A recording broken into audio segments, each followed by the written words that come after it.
अब देखा थोड़ा तो नहीं समावन तैसे लागत है टंडन। कैसे बात हो? कैसे? केवल श्रद्धा के सवाल है।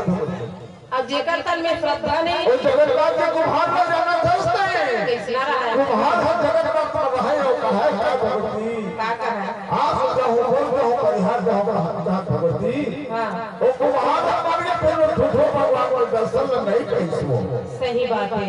हाँ जेकर तन में श्रद्धा रहती ना वो हम जा सकते। अब जेकर तन में श्रद्धा नहीं है वो कई साल तक ठीक तक नहीं पहुंच पाए भगवती। पूरा पूरा नारियल का चढ़ाई अनुभव बोलता है।